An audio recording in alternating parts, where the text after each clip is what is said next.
यदा जितेन्द्रियस्वादा सरसई प्रतिपद्यते तथा सत्येन्द्रियस्वादो वचो भी सुधियामृतः। जैसे लोग बढ़िया बढ़िया प्रकार के भोजन करते हैं, सरस भोजन करते हैं, मधुर अम्ल लवण कटु कषाय नाना प्रकार के भोजन को खाते हैं, उनका रसास्वादन लेते हैं, बड़े प्रसन्न होते हैं, बड़े प्रसन्न होते हैं।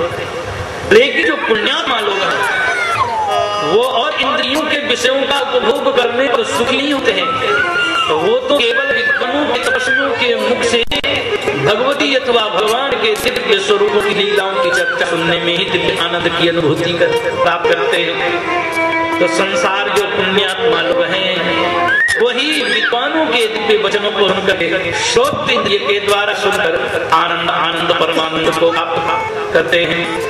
अश्रोत्रा फणिना कामं मह्यन्ति भोगनैः असकर्णान्ति करना कथं तो।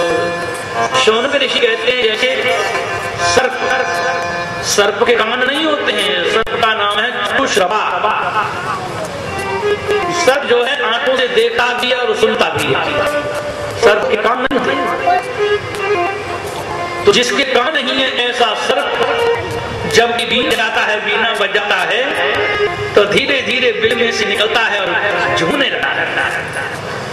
जैसे आकाश से गुण शब्द का श्रवण करके और सर्प जो जरिया है महा दुष्ट स्वभाव का है, ऐसे दुष्ट स्वभाव का सर्प भी बीना की ध्वनि सुनकर और झूमने लगता है। और जो कान वाले मनुष्य हैं जिनको भगवान ने कान दिए हैं, ऐसे मनुष्य अगर भगवान की भगवती की कथा नहीं सुने वो सर्प से भी ज्यादा भयंकर हैं, उनको सर्प से भी ज्यादा कष्ट मिलेगा, क्योंकि सर्प आप इन्हीं का जीव है।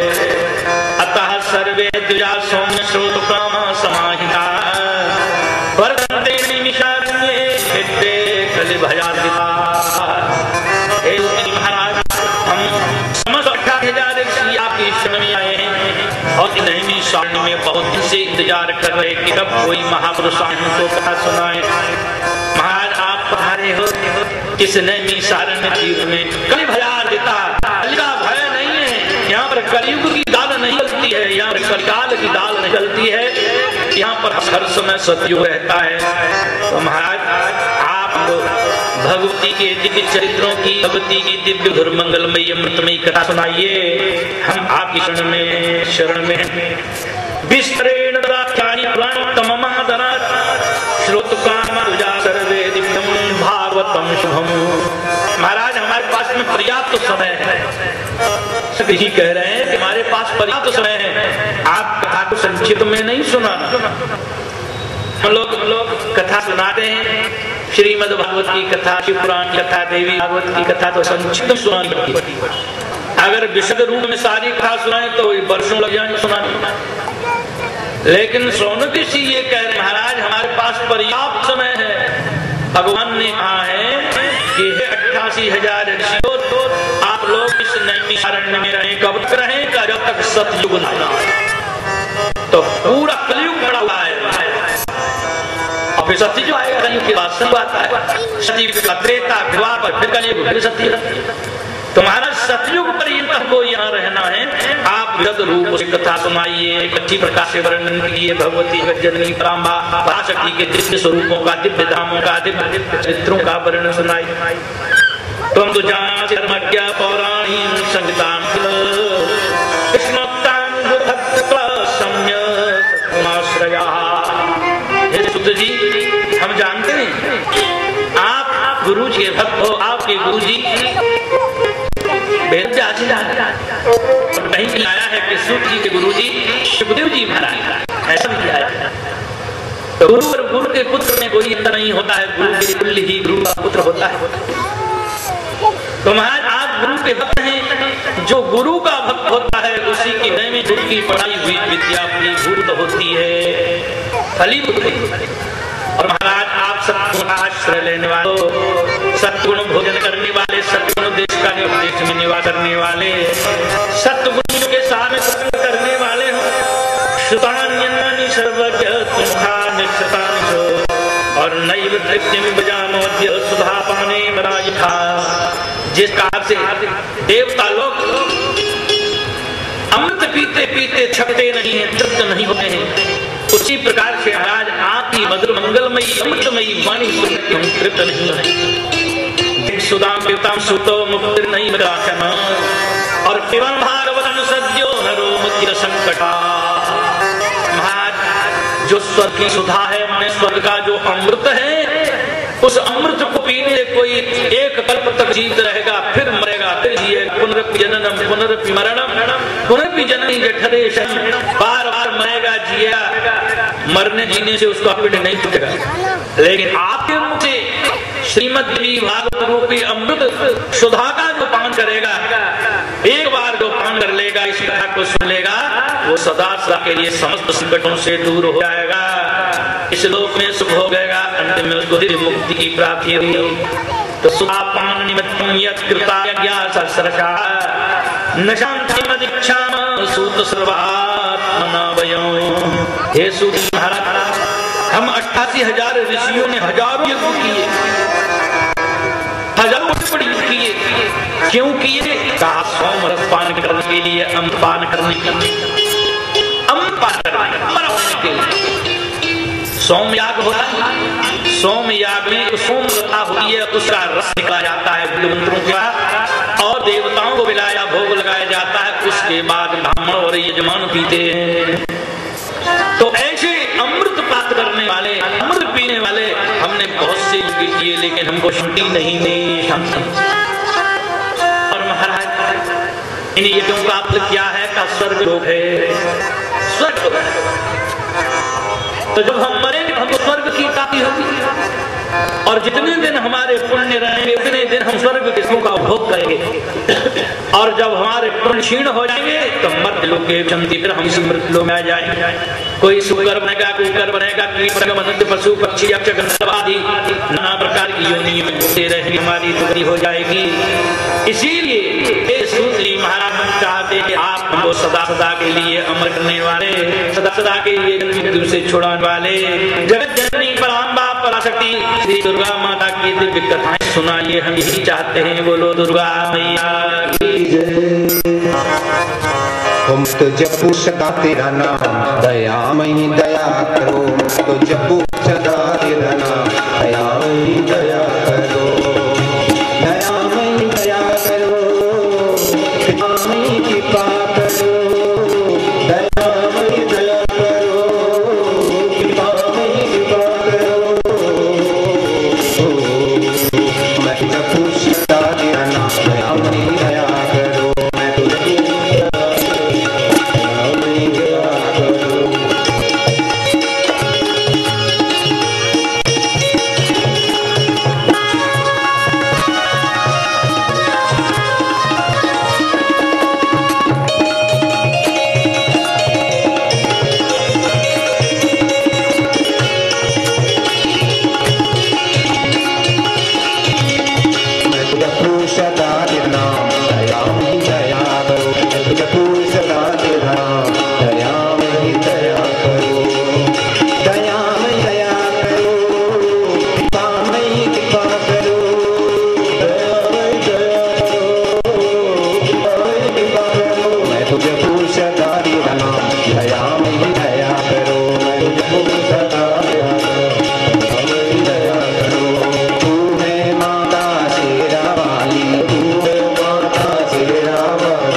पुराणम वेदविश्रुतम्। सूत जी कहने लगे, अरे ऋषियों, आप लोगों के दर्शन बहुत कठिन है। 88,000 ऋषि आज भी नैमिषारण्य में रहते हैं, लेकिन लोगों को दर्शन नहीं होते। नैमिषारण्य तीर्थ की परिक्रमा करते हैं लोग, बहुत पुण्य होता है नैमिषारण्य, क्योंकि अदृश्य रूप से वहां विराजमान 88,000 ऋषियों की परिक्रमा हो जाती है। तो आप लोगों का दर्शन कम पुण्य वाले जीव को दुर्लभ है, लेकिन आज मेरे को आप लोगों को दर्शन हो रहे हैं। मैं अभी को बहुत बड़ा पुण्यात्मा और पावित्रो हम महाराज, आप लोगों ने दर्शन देकर मेरे को पवित्र और भगवती जगज्जननी पराम्बा पराशक्ति की कथा सुनाने के लिए आप मेरे को लियो, तो आप मेरी वाणी को ही पवित्र कर रहे हैं। महाराज, मैं आप लोगों को सुनाता हूँ। तरहं संप्रज्ञामि सर्वत्र प्रत्यर्थ सम्मतम् रहस्यं सर्वशास्त्राणाम् आगमानामुत्तमम्। हे 88,000 ऋषियों, समस्त वेद शास्त्र का, ऋग्वेद, यजुर्वेद, सामवेद, अथर्ववेद, जितने पुराण हैं, आगम हैं, सबका जो रहस्यमय, सबका जो निचोड़ है, जो तत्व है, वो देवी भागवत है, श्रीमद् देवी भागवत। आप लोग उसी की कथा सुनना चाहते हो। इस समय नवरात्रियां चल रही हैं, मैं आपको उन्हीं भगवती की कथा सुनाऊंगा, लेकिन उनको प्रणाम करूं पहले से। नत्वा तत्पंकजं सरितं प्रदं योगिनां ब्रह्मादिर्वेदितस्तुतिपरैर्धेयं मुनीन्द्रेशा वक्ष्याम्यद्यस्तरं बहुरसं श्रीमत्पुराणोत्तमं भक्त्या सर्वशालयं भगवती नाम्ना प्रसिद्धं दुर्गा। हे ब्राह्मणो, हे ऋषियो, उन जगज्जननी पराम्बा पराशक्ति के दिव्य चरणारविंदों का हम लोगों को अपने हृदय में ध्यान करना चाहिए। भगवती के चरणारविंद कैसे हैं? सुंदर लाल कमल के समान सुंदर, लाल लाल सुंदर सुकोमल, जिनमें चित्त शुद्धि कर रही है। नीचे दिव्य चिन्हों से चिन्हित बहुत सुंदर जिनके नखचंद्र हैं। 10 अंगुलियों में जो सुंदर नख लगे हुए हैं, मालूम पड़ता है शरद पूर्णिमा के चंद्रमा ही विराजमान है। ऐसे दिव्य सुंदरित दिव्य भगवती दिव्य चरणारविंदों का हृदय में ध्यान करना चाहिए। भगवती के चरणारविंद कहते हैं मुक्तिप्रदम योगिनां। बड़े बड़े योगींद्र मुनींद्र महात्मा महात्मा जो भगवती के चरणारविंद का ध्यान करके सदा के लिए और ऐसे भगवती के चरण कहा ब्रह्मादि विसेवितं स्तुतिपरैर्धेयं मुनीन्द्रैः।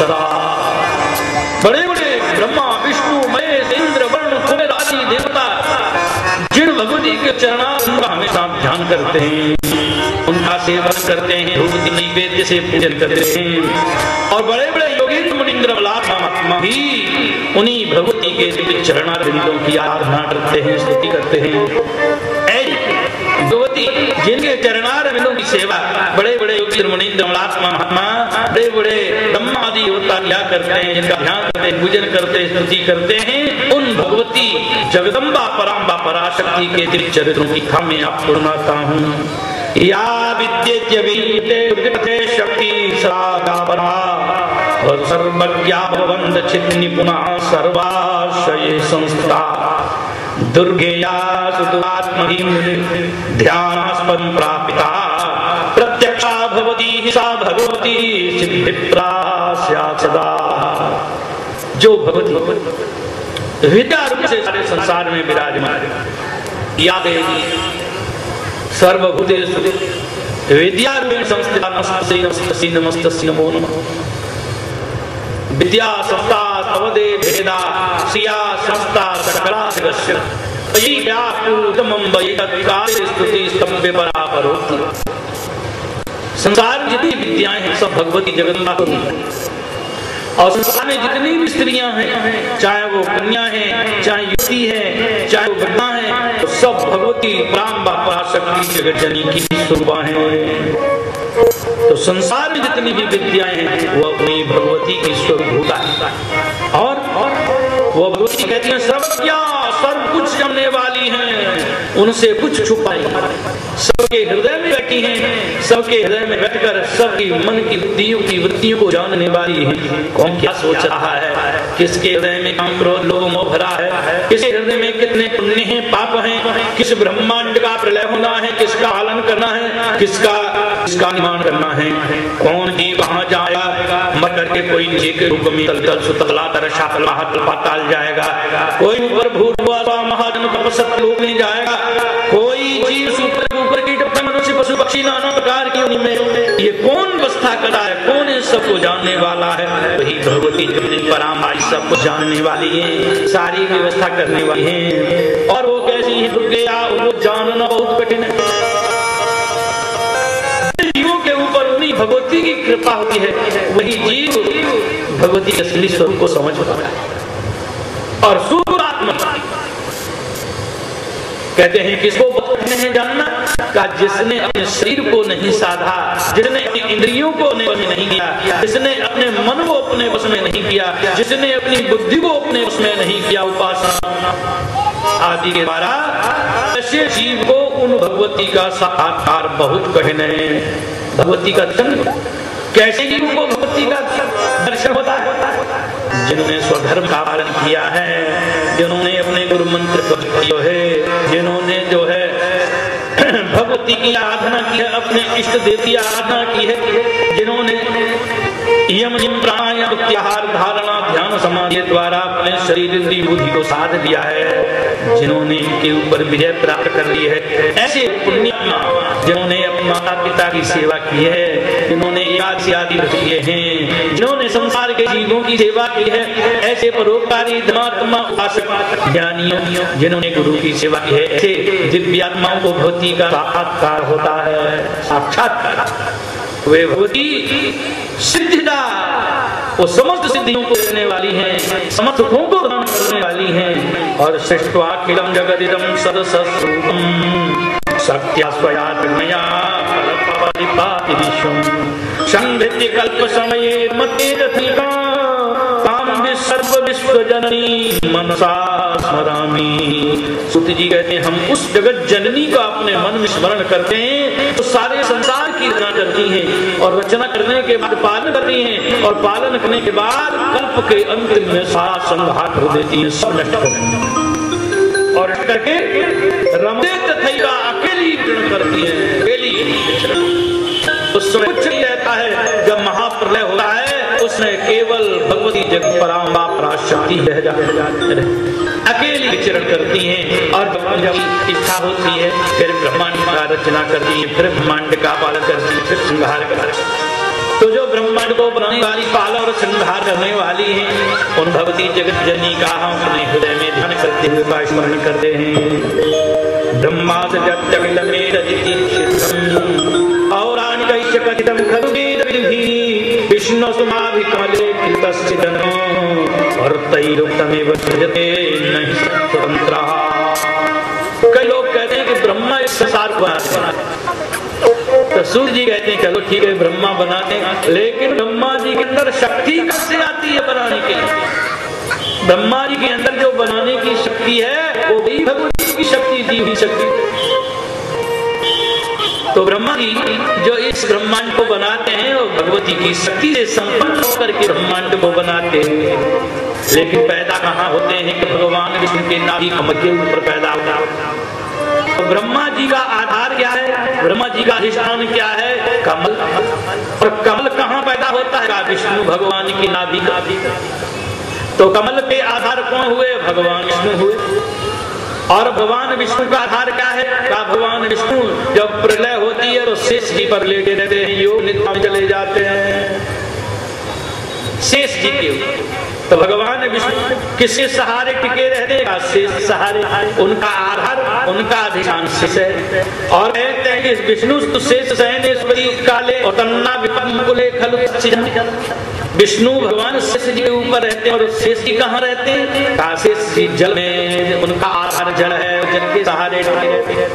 तो कहते हैं जल के सहारे टिका रहता है, जल भी तो कोई आधार होगा। का जल का आधार वही भक्ति पराम्परा शक्ति है, जिनके अंदर सारे समुद्र टिके हुए, सारा ब्रह्मांड टिका हुआ, जितने पहाड़ हैं पृथ्वी है सब उनके सहारे टिके हुए। तो वही शक्ति, वही जल अपने अंदर समेट करके रखी है। ये जल का आधार शक्ति है। वो शक्ति कौन है? वही शक्ति भगवती पराम्परा शक्ति है। तो संसार में सबका आधार भगवती पराम्परा शक्ति है, पराशक्ति। जैसे ब्रह्मा का आधार कमल, कमल का आधार विष्णु, विष्णु का आधार शेष, और शेष का आधार जल, जल का आधार जगत जननी पराम्परा शक्ति। तो पराम्परा शक्ति ही सर्वश्रेष्ठ है। पराम्परा शक्ति का हम अपने घर में ध्यान करते हुए उनकी आप लोगों को बतलाते हैं। बोलो श्री जगदम्बा मैया की। स्वामी जी कहते हैं खानी तानी पुराणानी बूहि सूत सविस्तन और कथ संख्यानि सर्वज्ञ श्रुत कामा कितने पुराने, और उन पुराणों का नाम क्या है और उन पुराणों की श्लोकों की संख्या क्या है, ये सब हमको बताइए। और कल काल विभिन्नास्मो नैव शारीन भाषा ब्रह्मणा समाविष्टा चक्रम दत्वानो।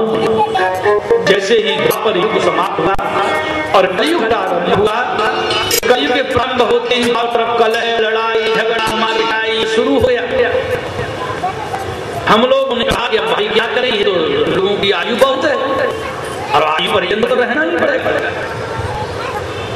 अपने शरीर को छोड़ नहीं सकते, शरीर को नहीं छोड़ना चाहिए। लोग कहते हैं हम बड़े दुखी हैं, घर में क्लेश हो रहा है, व्यापार में घाटा हो गया, बड़े दुखी हो रहे हैं, शरीर को ही छोड़ देते हैं। नहीं, शरीर को ऐसे छोड़ना है। शरीर की जितनी भी आयु है, आयु पर्यंत जितना भी सुख मिले उसको ही सहन करो, दुख मिले उसको ही सहन। शरीर को छूना नहीं चाहिए। ये शरीर मनुष्य शरीर भगवान की कृपा से प्राप्त होता है। करुणा नर देहि और देहि सबिन देत से। कभी की भगवान के हृदय जब क्या होती है, भगवान देखते हैं कि जीव सुगर कुकर कीट पतंग नाना प्रकार के नरक यात्राएं हो रहा है, जब इसको एक अवसर देते हैं, मुक्ति का, अपनी प्राप्ति का एक अवसर देते हैं, तो भगवान जीव मनुष्य शरीर देते हैं। साधन धाम मोक्ष द्वारा पाई न जय परलोक संवारा। ये मनुष्य शरीर हम लोगों का जो शरीर है, ये समस्त साधनों का धाम है। साधन माने भगवत प्राप्ति के साधन। इसमें कितने साधन भरे हुए हैं? आर्यभट्ट में इतने साधन भरे हुए हैं। इसमें पंच ज्ञानेंद्रियां हैं, पंच कर्मियां हैं, मन है, बुद्धि है, ये सब साधन ही तो है। हम अपनी आंख से भी भगवान को प्राप्त करते हैं। आंखों से संसार भगवान का स्वरूप देखें। अगर इतनी योग्यता नहीं है तो मंदिरों में जाए और मंदिर के बाहर होकर भगवान के दिव्य चरणों का करें, भगवान के दिव्य चरणों का दर्शन करें, भगवान के मुखार बिंद का, हस्तार बिंद का, चरणार बिंद का, रनार बिंद का, भगवान के दिव्य विग्रह का अपनी आंखों से दर्शन करें और फिर आंखों को बंद करें और भगवान के दिव्य स्वरूप को आंखों को बंद करके हृदय में बैठा है। हृदय में बैठा भजन करते, हम अपने घर में भजन कर रहे हैं, सामने भगवान का दिव्य फोटो रखा हुआ है, भगवान की मूर्ति रखी है, आंखों से भगवान के दिव्य मूर्ति देख हुए जप करें, जप करें और धीरे धीरे अपनी आंखों को बंद कर भगवान के स्वरूप को अपने हृदय में। इन आंखों से भी हम भगवान को प्राप्त कर सकते हैं, इन आंखों से भी हम मुक्त हो सके। और अपनी प्यार और रसनेंद्रिय है जो नाना प्रकार के व्यंजनों का भोग करने वाली है, इस रसनेंद्रिय से हम भगवान को प्राप्त सकते हैं। अपने घर में दिव्य भोजन बनाएं, पत्नी बनवाएं और तुलसी दल रख के भगवान को भोग लगाएं और फिर भगवान का भोग लगा हुआ स्वयं भोजन करें। स्वयं भोजन करेंगे, पवित्र भोजन करेंगे, दिव्य भोजन करेंगे तो हमारा अंतःकरण शुद्ध होगा, हमारा मन शुद्ध होगा, हमारी बुद्धि शुद्ध होगी, हमारा मन बुद्धि भगवान के रूप में लगेगी तो हम अपनी रसेंद्रिय के द्वारा, अपनी रसना के द्वारा भी भगवान को प्राप्त कर सकते हैं। आंखें और हमारी वाणी तो संसार की बड़ बातें होते रहते हैं, कभी झूठ बोलते हैं, कभी जो है किसी को गाली देते हैं, कभी किसी को बुरा भला कहते हैं। ये सब छोड़ करके अपनी वाणी के द्वारा राम राम राम राम राम राम राम राम राम शिव शिव शिव शिव कृष्ण कृष्ण कृष्ण गोविंद गोविंद दुर्गे दुर्गे दुर्गे माँ दुर्गे दुर्गे दुर्गे कार्य करें। भगवती के नामों का उच्चारण करें, भगवान के नामों का उच्चारण करें। अपनी वाणी के द्वारा हम भगवान की दिव्य चरित्र का वर्णन करें, हम अपनी के द्वारा दिव्य संतों के महापुरुषों के दिव्य चरित्र का वर्णन करें, महापुरुषों के दिव्य चरित्रों का, भक्त ज्ञानियों के दिव्य चरित्र का वर्णन करें, भगवान के दिव्य चरित्रों का वर्णन करें सत्संग में, तो इस वाणी के द्वारा भी हम भगवान के स्वरूप की प्राप्ति हो सके, इस वाणी के द्वारा भी हमारा भगवत आराधित हो सकता है, हमको इस लोक में स्वदेह में भगवान की प्राप्ति हो सकती है। हमारे शरीर में देखो दिव्य दिव्य वस्तुएं भरी हुई, हमने दुरुपयोग किया है, इसलिए हम आसान कहते हैं। अगर आप उसका सदुपयोग करने लग जाए तो शांति शांति शांति शांति, इस लोक में सुगंध में भगवत। तो ये जो मनुष्य शरीर है, देखो मन कितनी अच्छी है, लोग मन से परेशान रहते हैं, मन से परेशान रहते हैं। एक सेठ जी थे, हमसे कहा सुना करते थे, और जब मन की बात आए तो हमसे कहते थे सुन जी बस यही बात मत सुनाओ, मेरा मन बहुत खुश है। पर्दा में बैठ करके काशी विश्वनाथ जी के दर्शन कर सकते हैं, गंगा जी स्नान कर सकते हैं, केदार के दर्शन कर सकते हैं, बद्रीनाथ के दर्शन कर सकते हैं, गंगोत्री के दर्शन करते हैं, वृंदावन बिहारी लाल के दर्शन कर सकते हैं, अयोध्या में रामलाल के दर्शन कर सकते हैं, इस मन से सब कुछ कर सके, कितना अच्छा समय। लेकिन हमने इस मन को विषयों लगा लगा करके इसको दूषित कर दिया है, कर दिया है। भगवान ने हमको बहुत अच्छा बनाया, भगवान ने हाथ दिए, ये हाथ इसलिए, ये हाथ झगड़ा करने के लिए नहीं, किसी मार पिटा करने के लिए नहीं, ये जुआ खेलने के लिए नहीं, ये हाथ शराब पीने के लिए नहीं, ये हाथ की चोरी करने के लिए नहीं, ये हाथ घोटाले करने के लिए नहीं, ये हाथ जो किसी को दुख देने के लिए नहीं, ये हाथ किसके लिए है? परोपकार करने के लिए। इन हाथों से पूजा करनी चाहिए, माता पिता की सेवा करनी चाहिए, सतों की सेवा करनी चाहिए, धूप दीप नैवेद्य से भगवान भगवती का पूजन करना चाहिए। इन हाथों से गरीबों को, गऊ की, संतों की, ब्राह्मणों की, देवी साधु से सेवा करनी चाहिए, सेवा करनी चाहिए। तो ऐसा हाथ का सदुपयोग करेंगे तो ये इन हाथों से भगवान को प्राप्त होगा। ये चरण दिए भगवान ने, ये चरण जो है हम लोगों के पैर, ये पैर कहीं जुआ खाने में जाने के लिए नहीं है, शराब व्यक्ति है वहां जाने के लिए नहीं है, ये पैर जो है उपद्रव करने के लिए, चोरी करने के लिए, हटाने के लिए, जाने के लिए नहीं है। पैर किस लिए हैं? इन पैरों से भी हम भगवान को प्राप्त कर सकते हैं। मंदिरों में जाइए, भगवान के दिव्य तीर्थों में जाइए, चरण राति ध्यान, भगवान राम कृष्ण भगवती के दिव्य धाम में जाने के लिए चरण, माता पिता के लिए, जल लाने के लिए, उनकी सेवा करने के लिए नाना प्रकार से सदुपयोग करना चाहिए। जनों का इन चरणों से भी हम भगवान को, भक्ति को प्राप्त कर सदा के लिए मुक्त हो सकते। हम लोगों का ये जो शरीर है ये किस लिए है? मोक्ष मुक्ति, मोक्ष का द्वार है, समस्त भगवत प्राप्ति के साधनों का खजाना है, इसको नष्ट नहीं करना चाहिए और दूसरे का शरीर नष्ट नहीं करना चाहिए। लोग गोली मार देते हैं, किसी काटते मार डालते हैं, ऐसा करने वाला महापापी होता है। ये हम लोगों का जो शरीर है, जीव के जितनी शरीर है, ये भगवान के चल मंदिर है। जैसे मंदिर तोड़ने से पाप होता है, वैसे शरीर, किसी के भी शरीर को नष्ट करने से भी पाप होता है। पाप इसलिए बड़ी समझदारी से जीवन करना चाहिए। तो काल ब्रह्मणात् समादिष्ट चक्रम दत्वा मनोमयो। सोन जी कहते हैं सुधी, जब आप विश्राम हुआ, कलयुग आरंभ हुआ, चारों तरफ हाहाकार होने लगा, पति पत्नी में लड़ाई होने लगी, गुरु शिष्य में लड़ाई, भाई भाई लड़ाई होने लगी, पिता पुत्र में लड़ाई होने लगी, राजा प्रजा में लड़ाई होने लगी। चारों तरफ कलह देकर हम ब्रह्मलोक पहुंचे। ब्रह्मा जी चरणों में प्रणाम किया। ब्रह्मा जी ने कहा, तुम लोगों की आयु बहुत है, उन लोगों को, आप लोगों को मृत्यु लोक में रहना है। देखो मैं तुमको ये मोक्ष चक्र देता हूँ, इस चक्र के पीछे पीछे रहना, जहाँ पर भूमंडल पर घूमेगा और जहाँ घूमते घूमते ये कुंठित होकर के गिर जाए, बस वहीं पर समझना ये विश्व ठीक है, ये स्थान अच्छा है, यहाँ करीब आप प्रभाव नहीं। आगे आगे मनोमय चक्र और पीछे पीछे हमारे ऋषि। जब हम लोग से नीचे चक्र आया, जल लोग तपलोक आदि में भ्रमण करते हुए जब नीचे मृत्यु में आया तो सारे भूमंडल का वो चक्र भ्रमण किया। उसके पीछे पीछे हम संत ऋषि महर्षि योग शक्ति से भ्रमण करते रहे। जब वो मनोमय चक्र इस नैमिषारण्य तीर्थ में आया तो इस नैमिषारण्य तीर्थ के प्रभाव से कुंठित होकर के यहीं पर गिर गया। जहां पर गिरा आज भी वहां चक्र तीर्थ है। आप लोग कभी नैमिषारण्य तीर्थ जाएं तो चक्र तीर्थ में अवश्य स्नान करना, देवता से पितृ का तर्पण करना, और वहाँ पास में गोमती नदी बह रही है। गोमती नदी में भी स्नान करना, ललितांबा देवी विराजमान है, उनका दर्शन करना। वहाँ बहुत से संतों के आश्रम है, उन संतों के दंडी स्वामियों के दर्शन करना। बोलो ललितांबा मैया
दूसरे